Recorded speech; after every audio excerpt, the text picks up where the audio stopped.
Hello everybody, how are you guys doing? I hope you're having a decent new moon in Cancer time.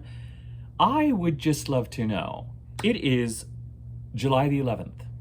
It is 6 days after the new moon, not 10 days after the new moon, and this week has just felt like a full moon again. Am I the only one? It has felt bananas. And I, when energy hits like this, not only for me, but then I sense it in other people, naturally it's the kind of thing that I think anyone who's an astrologer goes back and sees what is it. I am currently attributing it to one thing, but with an open question to the second thing, which is what this video is about. And the one thing I'm attributing it to is whether it is this Venus opposition Pluto that is occurring tomorrow. So I would just ask you to consider or gauge and remember. Now, I've already done my weekly overview video. I've talked about this. And I will still stand by that. My suggestion is that if something needs to be dealt with, something uneasy, I would lean towards bridge building. I would lean towards a Venusian approach. Of pleasantness and not aggression. Because, in 4 days' time, Mars and Uranus are going to conjunct, and that is its own bailiwick. But that's happening in the Taurus part of the chart. So you've got to see in your chart where the sign of Taurus sits, what house it occupies, what that stands for. And I'm going to do a separate video on that. That is going to be the next video we do, and we'll talk about that. So, and it is an explosive energy, but it is a liberating energy. It is an energy that somehow moves you to the next level, somehow, or moves you on a path that is more pertinent to you. The Venus opposition Pluto, Venus, today trined Neptune and has moved into Leo. And tomorrow it is going to oppose Pluto. Venus is in Leo and Pluto is in Aquarius. Number one, as I said, that energy takes us back to January 20th to February 20th of this year, when Pluto entered the sign of Aquarius this year and was kind of where it's at right now.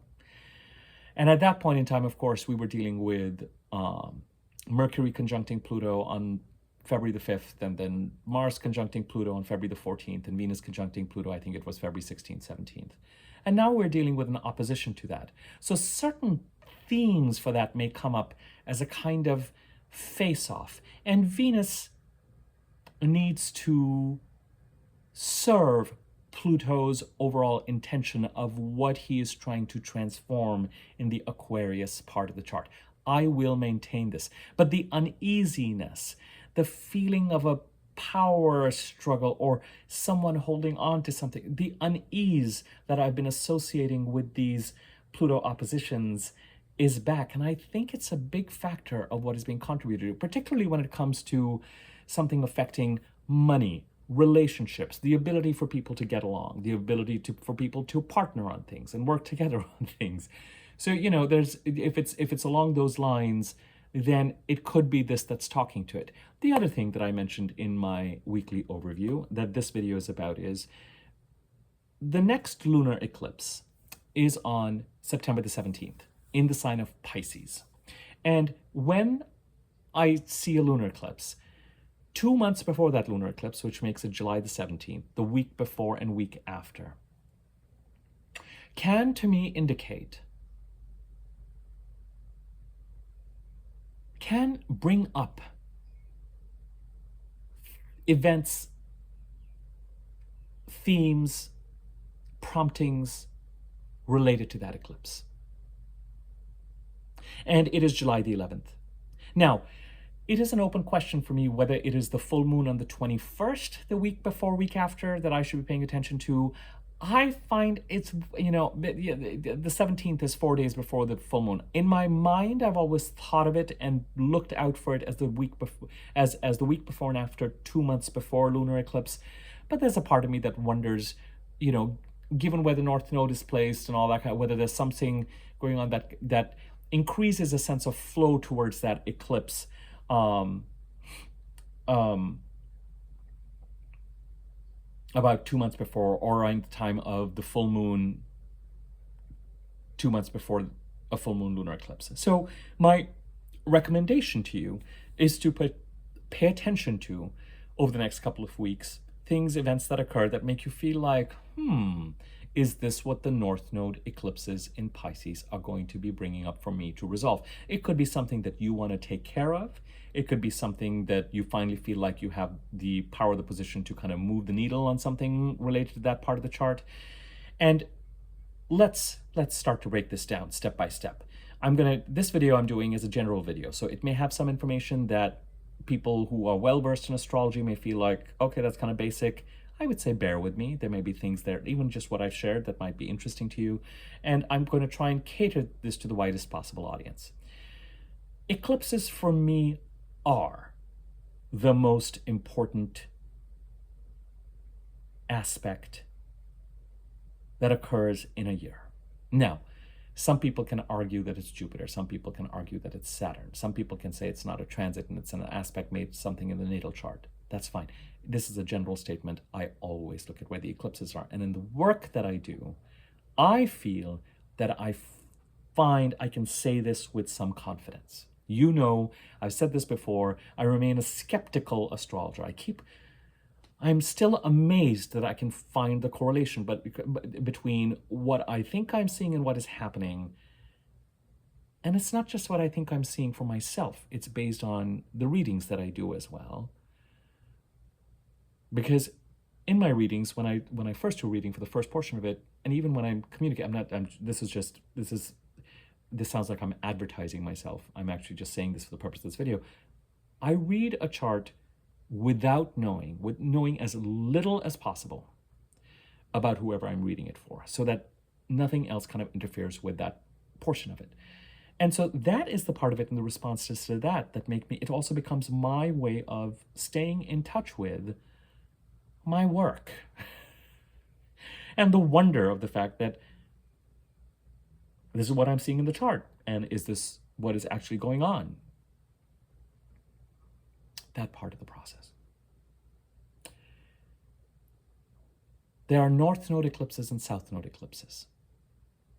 The North Node is a calculated point in the heavens where the ecliptic of, and if anyone feels like I'm technically incorrect because of what I'm saying, just let me know, but where the ecliptic of the moon and the sun intersect in the north.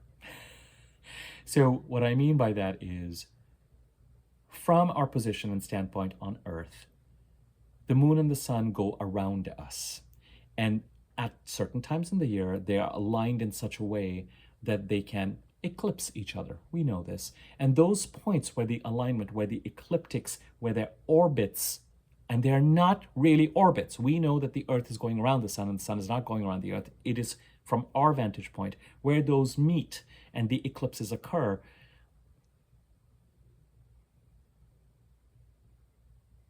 One of those is the North Node, one of those is the South Node. The North Node indicates to us, as I've said to you before, where our growth, our calling, our desire lies. This feels expansive to me. This feels right. And the other thing I've said about the North Node always, the North Node, for a lot of astrologers, Western astrologers, is starting to play more and more important a role, and has been for the past few decades, in charts. From a Vedic or a Jyotish perspective, and I am not an expert in Vedic or Jyotish, the North Node is considered a malefic, a negative influence.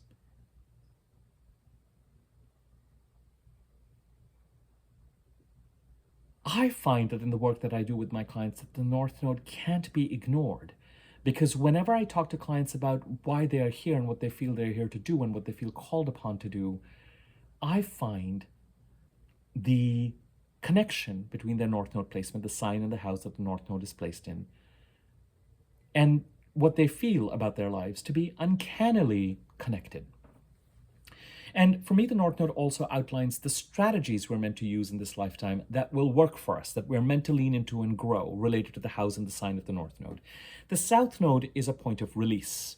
There are drawings of the North Node sort of being the mouth of the hungry demon, and the South Node being, let's just say, the body part that is under the tail through which things are expelled.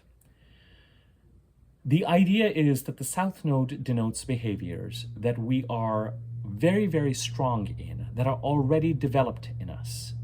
Behaviors, patterns, occupations that we may have an affinity for, we may fall back on subconsciously.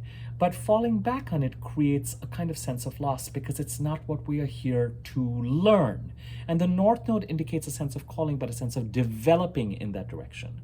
A muscle that isn't strong, but we feel called upon to play in that space and develop that muscle. Develop those experiences, include them, adopt those strategies, know what it is like to have a human experience that is allied to those points.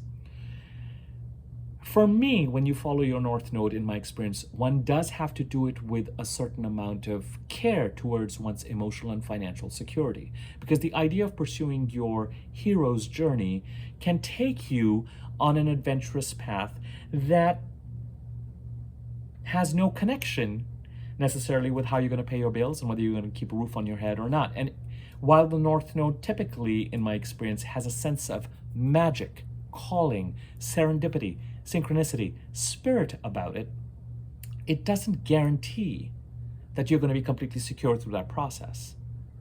We've got planets like Saturn and Venus, and it is our responsibility then to make sure that if we decide to follow some sort of call, that we are clear about what we need on a day-to-day basis for our financial and emotional security. And that's one aspect of the North Node. I also think, and this is my feeling, is that part of the reason why the North Node was considered a malefic in certain traditions is that calling, especially if society is very structured and you're expected to do certain things, the same profession your family is born in, or a certain type of work that is appreciated within your family or your community, and you want to, or you feel called to do something else, then the perspective might be, well, that's a delusional way to think. And certain behaviors that we in the West give to Neptune is what you hear other people talk about with the North Node. And in fairness, I need to disclose this to you, because if you decide to follow your North Node, there is this idea of, is the North Node a kind of narcotic that makes people move in a certain direction in a kind of a deluded way? And I do think that it can, but I think the compelling part of it is a strong sense of purpose and calling and rightness, and a feeling that somehow if we're not following the North Node, that we are somehow betraying this idea that this feels right. And in 2024, where many of us are adopting a more Western way of life, I can do what it is that I want to go for this, I want to go for that, the North Node becomes more and more compelling. How you adopt to it and how you move to it, is an individual personal choice for each person if something like this resonates in the work that you do with your chart and with your natal North Node placement, where the North Node is in your birth chart and where the South Node is in your birth chart, the opposite point of it, where you need to kind of release and be careful of getting too. The South Node is a bit like a whirlpool because it's a strength.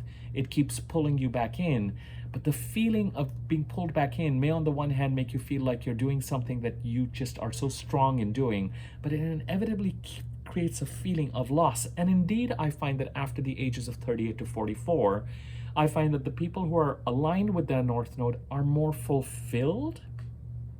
This is what I feel like I see. Again, keep an eye towards your emotional and financial security, please. And I also feel that the ages of 38 to 44, the midlife crisis years, really create a strong pull of alignment towards that North Node, with Uranus opposing Uranus at that time and Neptune squaring Neptune at that time. The idea of the clock ticking, biological changes, us becoming palpably in touch with our aging process, creates this sense of, I feel like I'm here to do this, this, this, and this, and I've been leading the wrong lives in this way, and I need to make those changes. Again, try not to be too it kind of creates this can create this kind of dramatic midlife crisis, which is like, I am just gonna explode my old life and move towards the new life. But then you've got to, you've got to be careful too. We are living in 3D reality, and we have to eat, and we have to have a roof over our heads, really, and all that kind of good stuff. When we talk about the eclipses, the nodes, like the planets, are constantly moving. In your birth chart, it's an image of where they were at the time of your birth and the location of your birth and the date of your birth. In general, they keep moving. So the eclipses are the north node and south node, and when the sun and moon align with them and create the eclipses that are happening in specific parts of our chart. And the part of the chart where the north node eclipse is happening denotes, for me, where it is that we are meant to lean into and what we're meant to tackle and where our opportunities are and where the call is. And the south node, what we need to release for the period of the time that the eclipses are happening in that part of the chart. Sometimes, understandably, the north node eclipses may happen where our south node is in our natal chart, or north node, blah, blah, and temporarily we may need to balance the fact that we have to take an opposing strategy for a year and a half to 2.5 years. Eclipses tend to go over a certain part of the chart in that kind of time frame, a couple of years in average. The north node right now is going over the sign of Aries, the part of your chart that is occupied by the sign of the Aries, the house that is occupied by the sign of Aries and what that stands for. And the south node is going over the sign of Libra. Solar eclipses operate like new moons. It's a start of an energy. Lunar eclipses are a peak or culmination of an energy. Not every eclipse hits us in that part of the chart with the same intensity. And eclipses and north node transits, especially, I like to say, well, I'm not the only one who said it, there's another astrologer who said it, promise more than they deliver.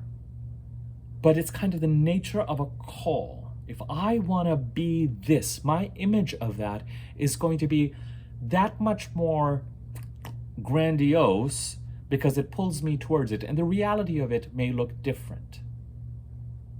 That doesn't mean that I'm not pulled towards it, but this feeling that this came up in this thing and I thought it was going to be this and I thought it was going to be this great, but it's this, but it still gives me something and I learned something through this process, is kind of how I find that it functions. It pulls you in a certain direction. It asks you to lean in a certain direction. It asks you to gain experience and walk along a certain path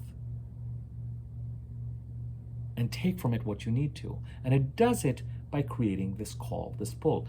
With the south node, you realize, oh, this is what I need to release, or sometimes this is who I need to release in order to move towards this path. Eclipses change signs every year and a half, 2 years.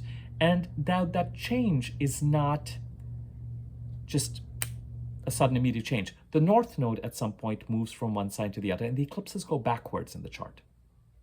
All the other planets move forwards unless they are retrograde, but then they move forwards, and the overall direction is a forward direction from Aries, Taurus, Gemini, Cancer, Leo, Virgo, Libra, Scorpio, Sag, Capricorn, Aquarius, Pisces, Aries, that way. And the houses, so whatever your rising sign, in that direction. With the eclipses, they go backwards. So the eclipses are, the north node is in Aries and the south node in Libra. And on, let me give you this date, on January the 12th of 2025, the north node itself, that point, is going to move from Aries to Pisces. Now, sometimes the eclipses, actually the handoff occurs often over like a 6-month period. So, for example, we had the first of the Aries-Libra eclipses on April the 14th, 2023, but we had the last of the previous Taurus-Scorpio eclipses on October the 28th, 2023. So it was kind of a 6-month period where the new was coming in, but the old was still operating. Similarly, the last of the Aries-Libra eclipses, which will be a north node solar eclipse in Aries, occurs on March the 29th of 2025.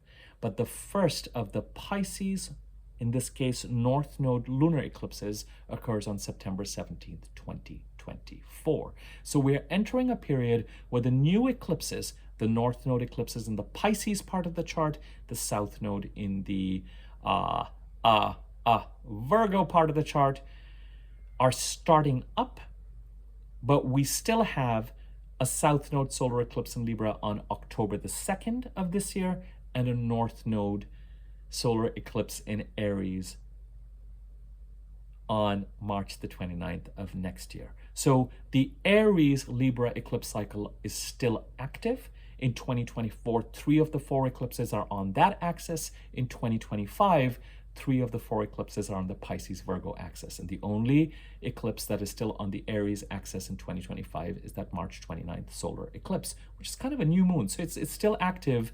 And some people say a solar eclipse remains active till its corresponding lunar eclipse or the next lunar eclipse or its corresponding full moon. When it's a solar eclipse that does not have a corresponding lunar eclipse in Aries, and it's the last one, I feel like it's kind of definitely palpably exercising its power for about a couple of months. So that's why right now what I am saying is we're going to continue to feel the impact of the Aries Libra the eclipses till the end of the first week of June. It may last longer, but that's kind of what I'm looking at. So this week and next week, we may start to feel the rumblings of the North Node eclipse in Pisces.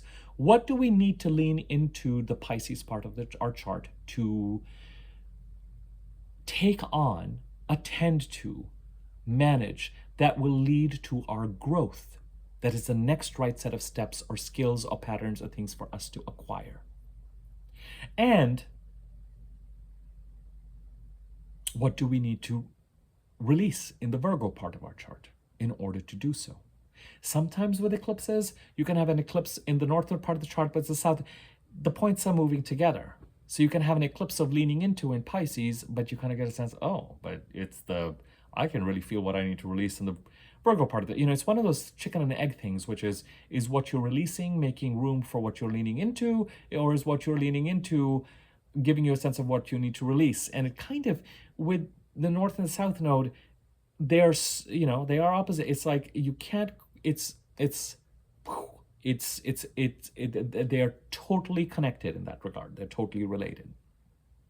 The Pisces part of the chart, as those who watch my channel know, for so long, here we go again, is the part of the chart where we may have had a crisis peak in 2016, 2017, escalating from 2012, but especially felt 2014, 15, 16, 17. The Pisces part of the chart is where we may have wanted to pursue the house occupied by Pisces in your birth chart and what that stands for, either move towards a spiritual and artistic direction, or we've been dealing with some kind of Neptunian fogginess of behavior that doesn't feel and hasn't seemed concrete, may have felt deceptive, may have felt gaslighty. And even if some part of it was gaslighty or deceptive, or there had been a sense of loss, our whole viewpoint towards the activities related to that part of the chart may be tinged with a sense of suspicion and paranoia, because once you start to get in that space and people are not clear with you or not giving you clear answers when they can, it permeates everything, often related to that person or those people. Saturn's entry into Pisces, March 2023, here we go again, is making, wherever Saturn goes, he asks that we are responsible, that we understand the karmic consequences of our choices. It could be that karmic consequences, those of us who believe in karmic consequences from previous lives, etc., feel like they're somehow being delivered. It could be cause and effect, what we may have done to contribute to a certain behavior pattern as well. How important it is to take action that is wise and collected and mature. Strangely enough, even if you don't realize it, Saturn and Venus get along, in my book, more than you might think. Venus is what we protect and what we value, and things like, as I say, the quality of our abundance is related to the quality of our relationships. What we value, money, etc. She values a certain amount of peace and harmony and a lack of rashness and a sense of camaraderie. And Saturn would say,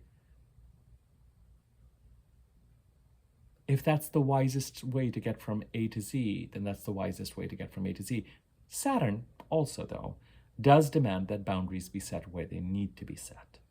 And it depends a lot on where Saturn is in any part of our chart. If Saturn is going over your first house or your second house, you may feel like you need to do the boundary setting. If Saturn is going over your seventh or eighth house, this is always a hard thing to process.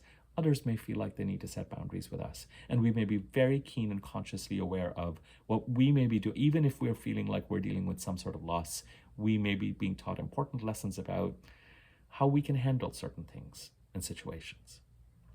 But Saturn is also revealing to us what may have been previously foggy.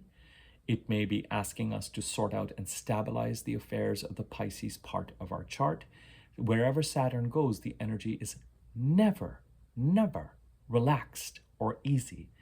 It's not but this is one of those instances where I'm very grateful for Saturn's entry into Pisces, and I am very grateful for the North Node eclipses moving into Pisces, because I think it gives us the energy we need to finally, by, I don't know, 2026, early 2027, Saturn is going to leave Pisces along with Neptune in early 2026, and I've already done a video about Saturn and Neptune, so I'll put a link to that at the end of this. But the North Node eclipses remain active into early 2027. I'm going to go over those dates with you in a second. And I think that the general dictate from the universe may be sort all this out to the best of your ability and try to get to a place by certainly the beginning of 2026, but maybe even into 2027 to, just be done with a certain amount of murkiness and put it behind you and move forward. This is a general reading. I mean, that's the best that I can do. I can't, anyway, I realize that a certain amount of murkiness is okay, but I can also tell you that it seems to resonate with people. So I'll leave it at that. But I'm just conscious of the fact that I would try not, I don't like to be that broad strokes. But for those of you who've been dealing with some kind of issue or crisis that peaked in about 2016, 17, and if it feels like, okay, well, the universe is, and remember, you are having to lean into this part of the chart, and it may deliver less than it promises, but you're still going to get some, leaning into it is going to be where a certain amount of value and growth and adventure, it's going to feel like this is where I need to focus on right now. And it makes sense that behaviors and strategies I need to adopt related to this part of the chart and what it stands for.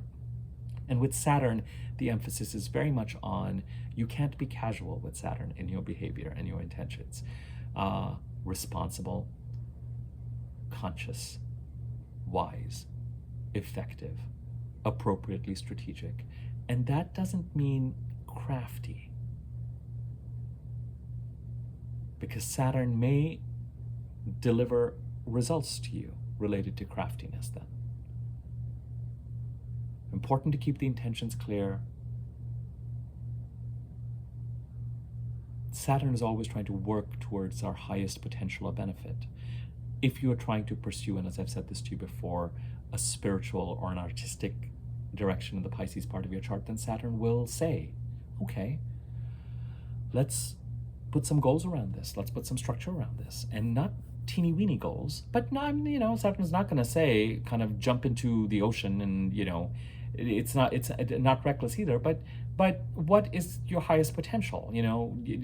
Take yourself and your potential seriously and put goals around that and put some structure and some plans around that. Saturn transits can often deliver opportunities. They may not be big or glamorous, but they often teach us what we need to do. No, with Saturn, I always say it's kind of that strict teacher. It's just like, this is what needs to be done, and this wasn't meant to be a harsh grader, tough grade, meticulous. And the eclipses are joining Saturn in Pisces. Let's talk about some dates, shall we? And they're fascinating. The eclipses are always fascinating. On the Aries-Libra axis,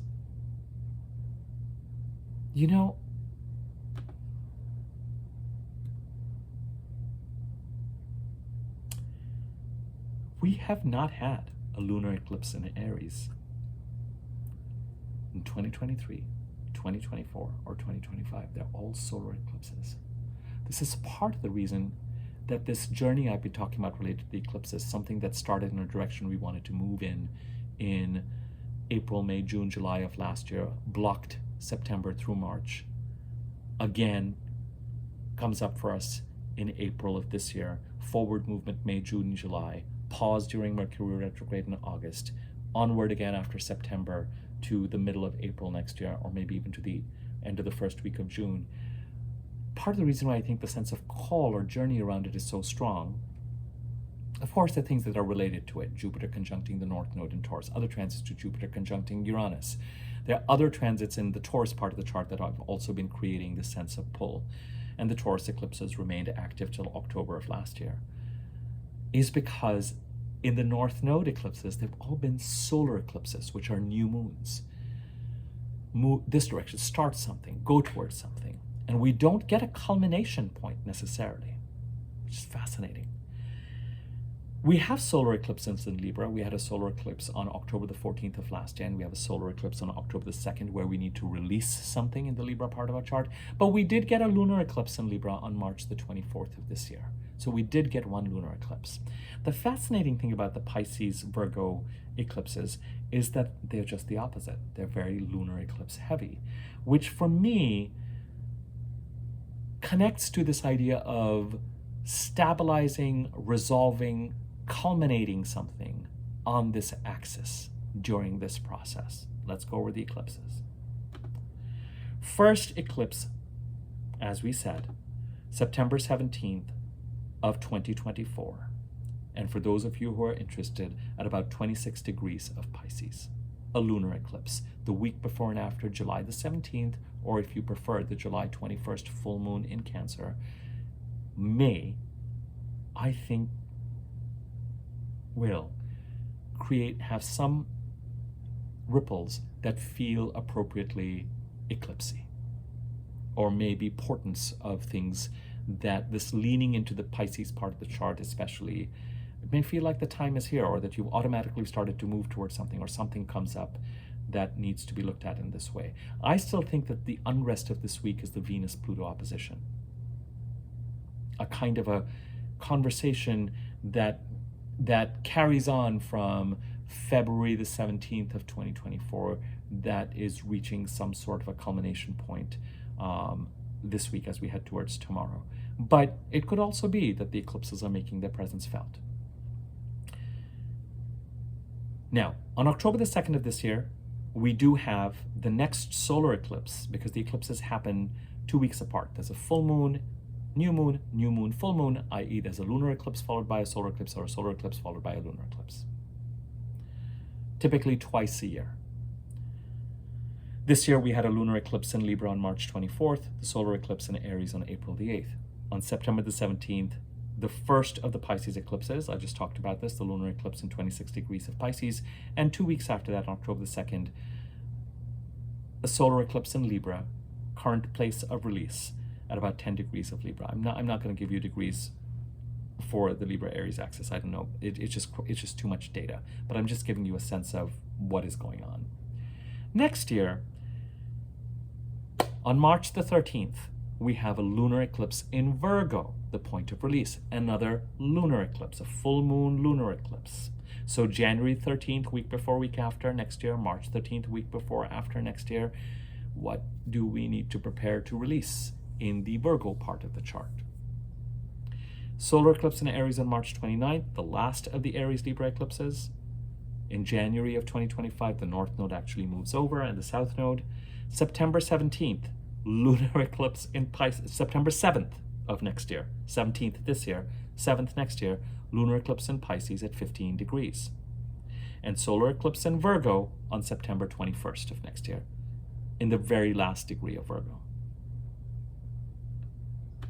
2026, I know I'm giving you dates. We get the handoffs start to happen to Aquarius and Leo. February 17th, the solar eclipse in Aquarius.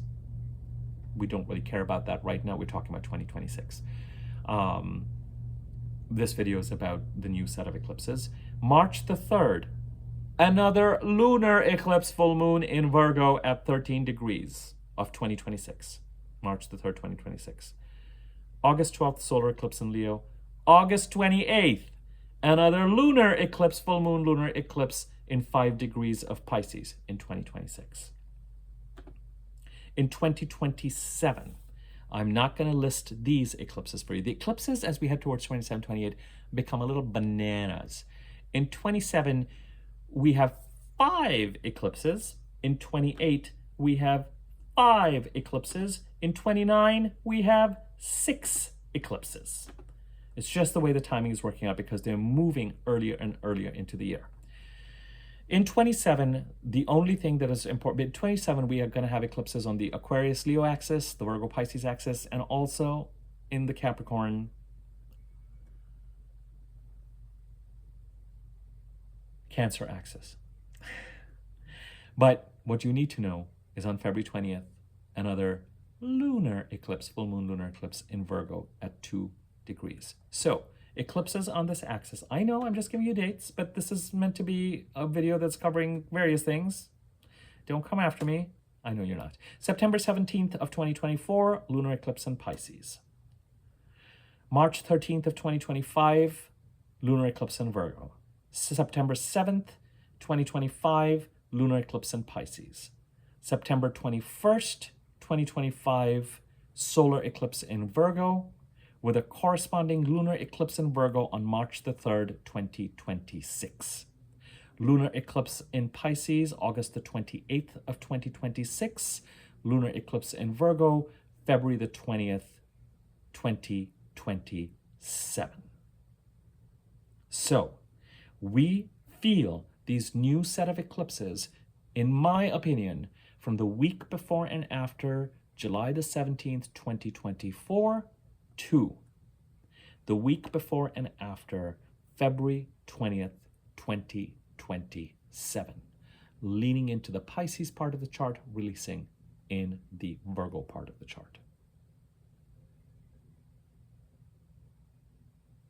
It's a long eclipse. The Aries eclipse cycle takes us from April the 19th of 24 to the end, from my perspective, the end of the first week of June of 2026. That's roughly 2 years. This starts up in 2024 and takes us, well, starting in July of 2024, all of 2025, all of 2026, till the second month, roughly.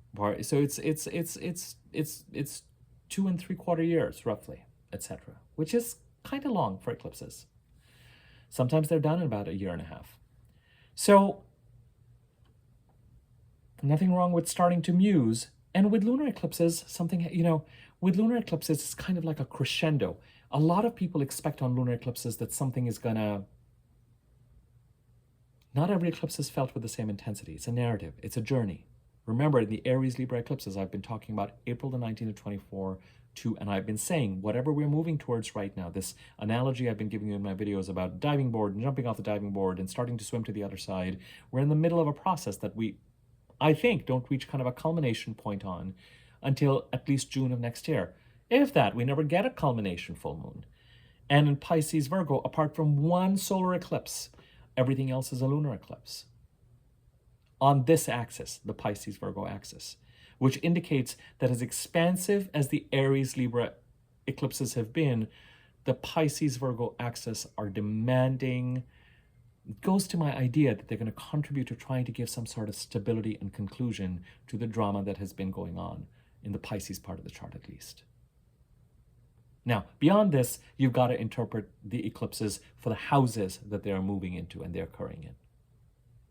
And with lunar eclipses, it's often that from the time of a corresponding solar eclipse especially, it's like a crescendo. It's not like things, what we expect sometimes is that from a solar eclipse, something is going to gather energy intensity, and then at a certain point as we head to the lunar eclipse, we're going to reach a point of focus by the time that lunar eclipse. It feels more often like it's just a crescendo, like it's expanding. So when the lunar eclipse occurs, you can get a sense of, oh, this is how much progress I've made. but I can actually see what started around the first couple of weeks of July the 17th or July the 21st, and it's led me to this point so far. And every lunar eclipse kind of does the same thing. Now, some of you may say, hey, at least one or two of these eclipses, it felt like something happened as I headed to the eclipse itself. Be open sometimes that I feel like it's the 2 month after a solar eclipse or the 2 month before a lunar eclipse when that eclipsy event can also occur. My observation, I'm always trying to make sense of things to the best of my ability based on the data that I see. It's time for us to factor these in. And I'm willing to put money on the fact that some of you know that it's time for us to factor these in, and you can feel it.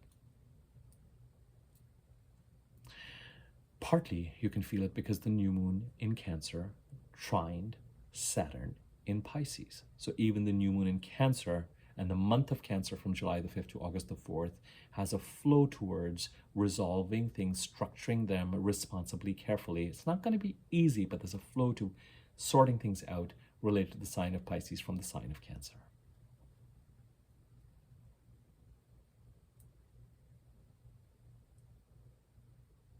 Okay. That's all I want to say about this for now. Tomorrow we will talk about the Mars-Uranus conjunction tomorrow and day after. It's happening on the 15th, July the 15th. Tomorrow we have the Venus-Pluto opposition. So if you can and you're dealing with something that feels murky or feels sketchy, err towards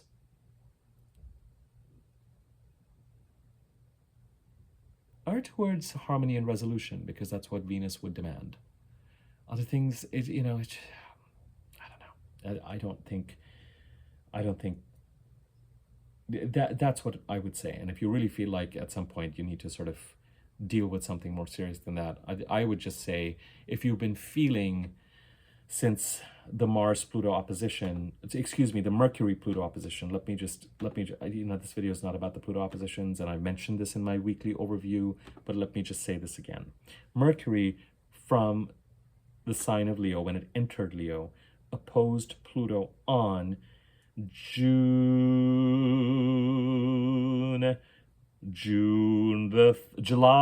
the 3rd.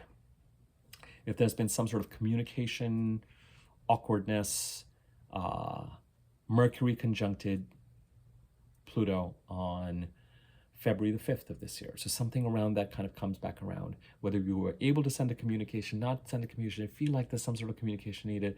As I said in my weekly overview, it may be Venus that actually kind of helps make some progress in that direction. Mars is going to oppose Pluto eventually 3 times. November 3rd, January 3rd, November 3rd of this year, January 3rd of next year, April 26th of next year. And that is going to be its own drama. Luckily, Mars trines Neptune and Saturn in Pisces from Cancer during that retrograde. All right, folks, if you found this video useful, feel free to share, tell your friends about it. It's not as I said, this is giving you information about something to start to be aware of. If you want me to take a look at your birth chart or make an easy to read or follow version of your birth chart, if you want me to do a reading for you, or you want to find out about my offerings, my email address is in the description box below. Email me there for rates and offerings, and I will give you that information. If you're following these videos on social media, Facebook or Twitter, stop and go to YouTube, please, and subscribe to my YouTube channel, because I'm going to stop posting on those platforms by the end of July. And anybody who has not subscribed to my YouTube channel and you find this content useful, so consider subscribing to it, and click on the bell icon next to the subscribe button and the wiggly bell on top, and you'll be notified when I do new videos. Like, comment if you like, I'd appreciate it. It drives circulation to the videos, and there's also a thanks button if you choose to contribute to the channel. All right, folks, thank you very much. Take care.